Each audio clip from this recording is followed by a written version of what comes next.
When it had said these words, the spectre took its wrapper from the table and bound it round its head, as before. Scrooge knew this by the smart sound its teeth made, when the jaws were brought together by the bandage. He ventured to raise his eyes again, and found his supernatural visitor confronting him in an erect attitude, with its chain wound over and about its arm. The apparition walked backwards from him, and at every step it took, the window raised itself a little, so that when the spectre reached it, it was wide open. It beckoned Scrooge to approach, which he did. When they were within 2 paces of each other, Marley's ghost held up its hand, warning him to come no nearer. Scrooge stopped, not so much in obedience as in surprise and fear, for on the raising of the hand he became sensible of confused noises in the air, incoherent sounds of lamentation and regret, wailings inexpressibly sorrowful and self-accusatory. The spectre, after listening for a moment, joined in the mournful dirge, and floated out upon the bleak, dark night. Scrooge followed to the window, desperate in his curiosity. He looked out. The air was filled with phantoms, wandering hither and thither in restless haste, and moaning as they went. Every one of them wore chains like Marley's ghost. Some few, they might be guilty governments, were linked together.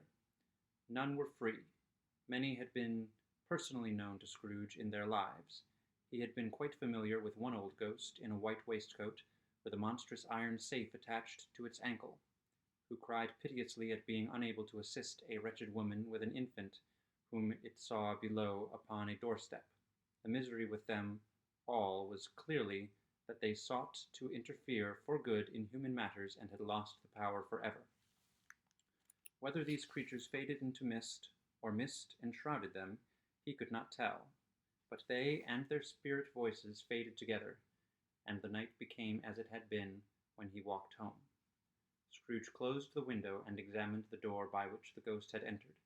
It was double-locked, as he had locked it with his own hands, and the bolts were undisturbed.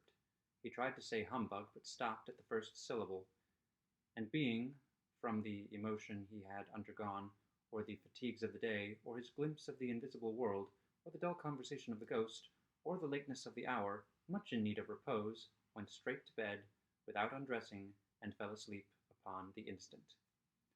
Stave 2. The first of the 3 spirits. When Scrooge awoke, it was so dark that, looking out of bed, he could scarcely distinguish the transparent window from the opaque walls of his chamber.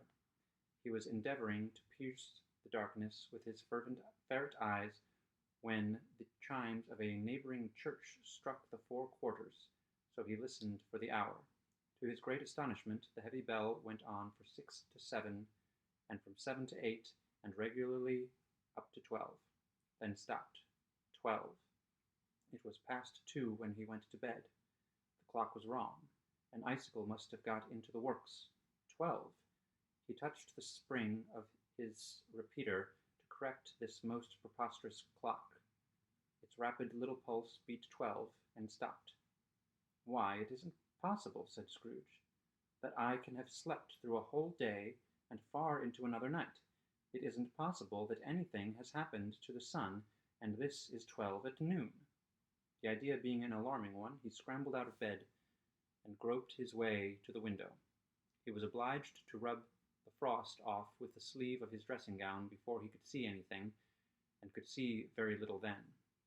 All he could make out was that it was still very foggy and extremely cold, and that there was no noise of people running to and fro, and making a great stir, as there unquestionably would have been if night had beaten off bright day and taken possession of the world. This was a great relief, because 3 days after sight of this first of exchange pay to Mr. Ebenezer Scrooge or his order, and so forth, would have become a mere United States security if there were no days to count by. Scrooge went to bed again, and thought and thought and thought it over and over, and could make nothing of it.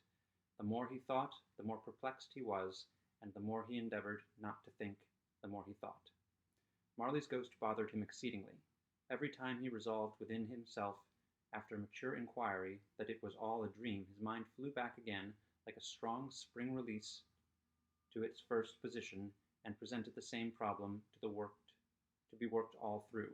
Was it a dream or not? Scrooge lay in this state until the chime had gone 3 quarters more, when he remembered, on a sudden, that the ghost had warned him of a visitation when the bell tolled 1. He resolved to lie awake until the hour was past, and considering that he could no more go to sleep than go to heaven, this was perhaps the wisest resolution in his power. The quarter was so long that he was more than once convinced he must have sunk into a doze unconsciously and missed the clock. At length it broke upon his listening ear.